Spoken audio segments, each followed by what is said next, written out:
Good evening. I'm Ed Cayenne with the Jacksonville Sheriff's Office Homicide Division.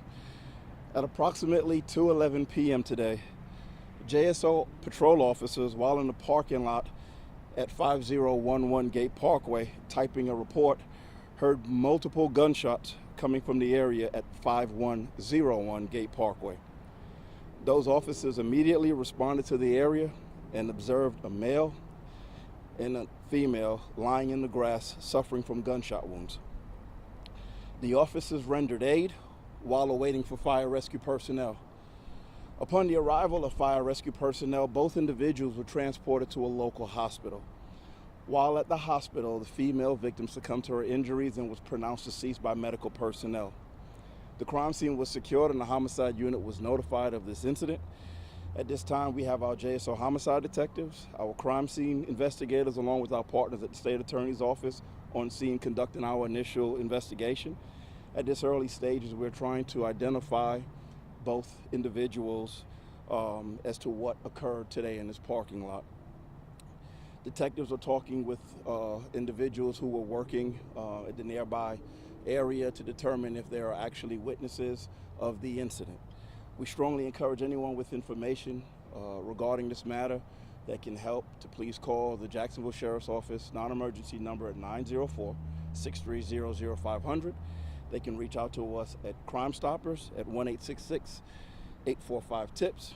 And they can also provide information online anonymously at jsocrimetips@jacksheriff.org. And I'll take any questions you may have at this time. You're going to sound like a broken record, yes, sir. And I apologize for it, but you said officers got the call around 2:11.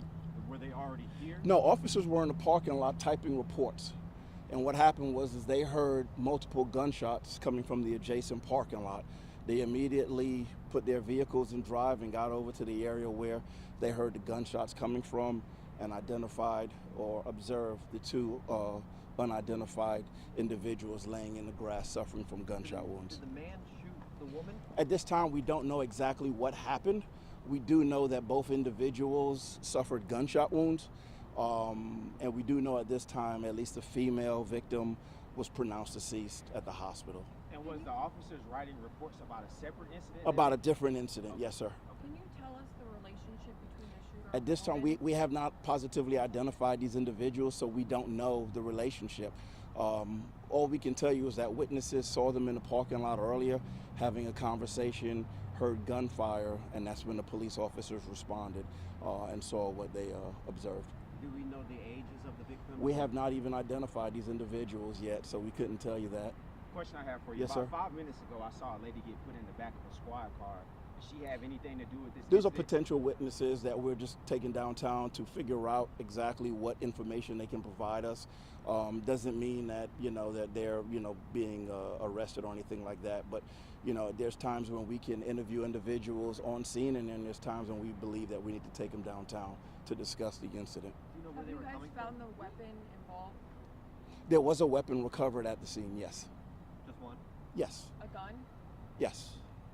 Do you know what exactly they were doing over there? Were We they in a have, car? once again, we have no idea. Like I said, the reason why patrol officers responded there was they heard gunfire coming from an adjacent parking lot. We don't believe that anyone knew the individuals that were there. It was just some type of conversation that was occurring outside of the business, and people heard gunfire. So that's why officers responded. And the male did he die as well, or? At this time, we don't believe so, but it's at the hospital. We were told that the female succumbed to her injuries. What's the status of the man? We don't know yet. We're still waiting to get back to the hospital. That's right, we're on scene right now, conducting an initial investigation, and as soon as we can break away from here, we'll go get an update from medical personnel. You may have said this, but again, how do they know each other? We don't know. We have not even identified them. So at this time, like I said, we don't know the relationship because we have not been able to identify who these individuals are. Once again, police officers were in the parking lot, and thank God that they were here. They were able to respond immediately, render aid to these individuals until fire rescue personnel could arrive, got them to the hospital, and once again, we know one is being attended to and one succumbed to their injuries. On what part of the body was the gunshot? I think it was upper torso. People may be watching this and wondering if there's still a threat out there. I know you can't identify the shooter, but can you say whether or not there's still a threat? We like I said, it's so early in the investigation. We don't believe there's anyone outstanding regarding this investigation. Like I said, we do have a gun on scene that we recovered, and we had 2 individuals that were transported to the hospital. The biggest question now is to determine the why, and that's what we're investigating. Silly question, but have we obtained any surveillance videos, anything yet? That's part of the investigation. Due to the fact that a lot of these businesses were at closing time, we have to kind of come back out, recanvass, speak with property management to see if that they had video surveillance that will be able to assist us with the investigation. Roddy, thank you. Thank you very much. Yes, sir.